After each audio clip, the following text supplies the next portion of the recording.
మరియు మీడియా మిత్రులందరికీ పేరు పేరున ధన్యవాదాలు తెలియజేస్తున్నాను. ముఖ్యంగా ఇప్పుడు మనం నిల్చున్న ప్లేస్ ఏదైతే ఉందో ఇది మిడ్మానేర్ ప్రాజెక్టులో ఇది బ్యాక్ వాటర్ ఉండాల్సిన ప్రాంతం ఇది. కానీ ఇక్కడ ఈ మిడ్మానేర్ ప్రాజెక్టు కోసం అవినీతి పైన అల్పెరగని పోరాటం చేస్తున్న తమ్ముడు కూస రవి, అలాగే రామచంద్రరావు సాబ్, ఇంకా ఇక్కడ నష్టపోయిన రైతులు వాళ్ళ బాధలని చెప్పుకుంటూ ఉంటే చాలా బాధాకరంగా ఉంది. ముఖ్యంగా ఈ మిడ్మానేర్ ప్రాజెక్టులో ఎంతోమంది త్యాగం చేసినారు. వాళ్ళ త్యాగ ఫలితం వాళ్ళకు అందట్లేదు. భూములు పోయిన వాళ్ళేమో బికారులు అవుతూ ఉన్నారు. మిగిలిన వాళ్ళు మాత్రం వాళ్ళ కొంత లాభం జరుగుతుండొచ్చు. కానీ ఈ ప్రాజెక్టు వల్ల నష్టపోయిన వాళ్ళే చాలామంది ఉన్నారు. అది కాకుండా ఈ ప్రభుత్వం ఏం చేస్తుందంటే 3వ టీఎంసీ అని మళ్ళొక కాంట్రాక్టర్ బ్రతకడానికి మాత్రమే ఇది కొత్త తెరలేపినరు. వాస్తవంగా టీఎంసీల గురించి మనం మాట్లాడుకుంటే అర్థమయ్యే భాషలో ఒక టీఎంసీ లైన్ వేసిండ్రు. ఉదాహరణ శ్రీపాద ప్రాజెక్ట్ నుంచి ఈ మిడ్మానేర్ రావడానికి మధ్యలో మేడారం సంపు ఉంటుంది. ఒక అండర్ గ్రౌండ్ నుంచి ఒక టెనెల్ తవ్వుతారు. దానికి ఒక కరెంట్ మోటార్ పెడతారు అక్కడ శ్రీపాద ప్రాజెక్టులో. అది 24 గంటలు నడవడం ద్వారా ఒక టీఎంసీ నీళ్ళు ఎత్తిపోతారు. అంటే 2 టీఎంసీల కోసం ఆల్రెడీ జరిగినాయి. ఈ ప్రాజెక్టు మిడ్మానేర్ ప్రాజెక్టు 25 టీఎంసీల పాయింట్ చిల్లర టీఎంసీల వాటర్. అంటే 13 రోజులు ఆ 2 లైన్లకు వెళ్ళి 2 మోటార్లు 13 రోజులు నడితే ఈ ప్రాజెక్ట్ నిండుతుంది. 13 రోజులు నిండడానికి మళ్ళీ 3వ టీఎంసీ అని ఈ కాంట్రాక్టర్లు బతకడానికి మాత్రమే ఈ ప్రభుత్వం ఈ నిర్ణయం చేసింది. అందులో ఈయన ప్రతిమా శ్రీనివాసరావు వాళ్ళ చుట్టం. సరే, ఇప్పుడు ఎవరు ఆపినా, ఎవరు లొల్లులు పెట్టినా, ఎవరు ధర్నాలు చేసినా, ఎవరు ఉద్యమాలు చేసినా మీరు ఆపలేరు. సరే, ప్రాజెక్టు ఏదో చేయండి. ఈ ప్రాజెక్టే కాళేశ్వరం ప్రాజెక్టే పనికొచ్చేది కాదు. ఇదే ఒక బోగస్ ప్రాజెక్టు. ఇందులో ఈ ప్రాజెక్టు నుండి లక్షల కోట్లు దోసుకోవడానికి మాత్రమే పనికొచ్చింది తప్ప ఇది ప్రజలకు మేలయ్యేది కాదు. రాను భవిష్యత్తులో ప్రజలందరికీ అర్థమవుతుంది. ఇప్పుడు చెప్తే ఎవరికి అర్థం కావడం లేదు. కానీ ఇప్పుడు ఈ ప్రాజెక్టులో పోయిన 12 గ్రామాల ప్రజలకు మాత్రం ఈరోజు పూర్తిగా అర్థమైంది. వాళ్ళు రోడ్ల మీదకి వచ్చిండ్రు. సరే, ఇది జరుగుతున్న క్రమంలో ఇప్పుడు ఏంటంటే ఈ శ్రీనివాసరావు ఎవరైతే కాంట్రాక్టర్ ఉన్నాడో ఈ 3వ టీఎంసీలో ఆ కాలువ తవ్వడానికి అందులో తీసే మట్టిని ఒక దుర్బుద్ధితోని అక్కడ అవతల దాని కట్ట అవతల 65 ఎకరాల భూమి మళ్ళీ సేకరించి అందులో డంపింగ్ యార్డ్ పెట్టాలి. అది కూడా ఎంత దురాశ దుర్బుద్ధి అంటే ఆ 65 ఎకరాలు ప్రభుత్వం ద్వారా సేకరించి ఎక్కడ ప్రపంచంలో ఇలాంటి దుర్మార్గం పనులు ఉండవు. ఆ 65 ఎకరాలు సేకరించి కాంట్రాక్టర్కు రిజిస్ట్రేషన్ చేసి ఆ కాంట్రాక్టర్ దాని మీద అందులో డంపింగ్ మట్టి పోసుకొని ఆ మట్టి పైన మళ్ళీ 65 ఎకరాలు దానిపైన ఏం చేస్తారట అంటే సోలార్ ప్లాంట్ నిర్మిస్తారంట. ఇది వాళ్ళ కుట్ర. ఆ కుట్రను భగ్నం చేసి ఇక్కడ ఉన్న వాళ్ళందరూ కోర్టుకు పోవడం జరిగింది. కోర్టుకు పోవడం ద్వారా కోర్టు మొట్టికాయలు వేసింది.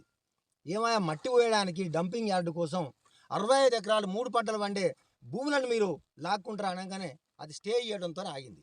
సరే, పూర్తి ఇంకా కావాల్సి ఉంది. అది జరుగుతూ ఉన్న క్రమంలో వీళ్ళు మట్టి పోయడానికి ప్లేస్ లేదని అందులో తవ్విన మట్టి తెచ్చి ఈ ప్రాజెక్టు తవ్వినాక ప్రాజెక్టులో నీళ్ళల్లో మట్టి పోసారు. ఇది దాదాపు 200 ఎకరాలు 100 ఎకరం అవుతుంది అందాక. ఇందులో ఇంత మట్టి తీసుకొచ్చి పోసారు. చట్ట ప్రకారం ప్రాజెక్టులో కట్టెడు మట్టి కాదు కదా, ఏమీ వేయకూడదు. ఒకవేళ మట్టి పోసినట్టయితే దీన్ని కూడిపినట్టయితే ప్రాజెక్ట్ తవ్వుడెందుకు కూడుపుడెందుకు? కాంట్రాక్టర్ కోసం కూడుపుతారా? ఇదా ప్రభుత్వం చేసే పని? ఇదా టీఆర్ఎస్ ప్రభుత్వం చేసే పని? ఇవాళ ఇందులో పోస్తే ఎవరు పోసినా కూడా దీన్ని క్రిమినల్ కేసు చేపట్టాలి, క్రిమినల్ కేసు చేయాలి. అలాంటిది శ్రీనివాసరావు యథేచ్ఛగా ఇంత 100 ఎకరాల ఇంత మట్టి పోసిందంటే ఆయన ధైర్యం ఏంటి? ఆయన ధైర్యమే కేసీఆర్ వెంబడి ఉంటాడు కదా, ఎంపీగా ఓడిపోయిన వినోద్ కుమార్ ఆయన ధైర్యం. కాబట్టి వీళ్ళు చట్టాన్ని కూడా ఉల్లంఘించి మరి అధికారగణం ఏం చేస్తూ ఉంది? నాకు ఈ విషయం తెలిసినాక నేను దాదాపు ఒక నెల రోజుల క్రితం ఈ గారితో ఫోన్లో మాట్లాడడం జరిగింది. ఆ ఈ గారు నాకు చెప్పిన సమాధానం ఏంటంటే లేదు సార్ ఎలాంటి మట్టి పోతలేరు ప్రాజెక్టులో ఉన్నారు. మరి ఈ గారు ఇప్పుడు రండి, మీ కళ్ళకు చూపిస్తాను ఇది ఎట్లా పోసిర్రు ఈ ప్రాజెక్టులో మట్టి. మీరే కళ్ళు మూసుకుంటున్నారా? అధికారులంతా ఏం చేస్తున్నారు? కేటీఆర్ గారు అంటారు కదా గుడ్డి గుర్రాన్ని పనులు తోముతారని. మరి ఈ అధికారులు కానీ ఇక్కడ ఉన్న రాజకీయ నాయకులు కానీ ఏ గుర్రాన్ని పనులు తోముతా ఉన్నారు? ఇదేనా ఒక ప్రాజెక్టు కోసం వేల కోట్ల రూపాయలు ఖర్చు చేసి ప్రజా ధనం ద్వారా ఈ ప్రాజెక్టు నిర్మించి ఈ ప్రాజెక్టులో మళ్ళీ మీ కాంట్రాక్టర్ కుడుపుతా ఉంటే ఎందుకు చర్యలు తీసుకుంటలేరని మేము అడుగుతా ఉన్నాం. రామచంద్రరావు గారు ఇగో ఇందులో ఒక ఆర్టీఐ యాక్ట్లో ఈమె ఇందుకే ఇన్ని రోజులు ఆగినాం. ఆర్టీఐ యాక్ట్లో అడిగినరు అధికారులను ఏమని, ఇందులో మట్టి పోయవచ్చా, అలాగే 3వ టీఎంసీకి తీసే దానిలో మట్టి 65 ఎకరాలు అక్కడ ఇవ్వలేదు కాబట్టి కోర్టు స్టే ఇచ్చింది కాబట్టి ఈ మట్టిని మరి ఇంట్లో పోతా ఉన్నారు, ఇది పోయవచ్చా అంటే వాళ్ళే ఇచ్చినారు అధికారులు ఏమని, మిడిమానే డ్యాంలో మట్టిని పోయడానికి వీలు లేదు, ఎవరికి ఎలాంటి పర్మిషన్ ఇవ్వలేదు, మీరు చెప్పిన విషయాన్ని క్షేత్రస్థాయిలో పరిశీలించగలము, అదనపు టీఎంసీకి సంబంధించిన అధికారులపై కూడా తగు చర్య నిమిత్తం తెలియజేస్తాము. ఇది ఇచ్చి దాదాపు 3 నెలలు అయిపోయింది. వీళ్ళు ఏం చర్యలు తీసుకుంటారని మేము ఇన్ని రోజులు ఆగినాం. ఏ చర్యలు లేవు.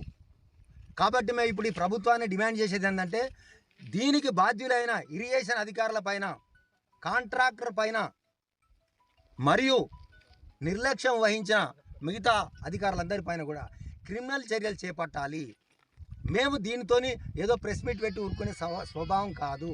ఖచ్చితంగా మేము హైకోర్టును ఆశ్రయించడానికి అన్నీ తయారు చేసుకునే ఇక్కడికి వచ్చినాము. మేము ఈరోజు ఎందుకంటే పోలీస్ స్టేషన్లో కూడా ఎందరం పోయి కంప్లైంట్ ఇచ్చినా, ఈవెన్ నేను కంప్లైంట్ ఇచ్చిన 2-3 సందర్భాలలో వాళ్ళు రసీదు ఇవ్వడం లేదు. అది మ్యాండేటరీ.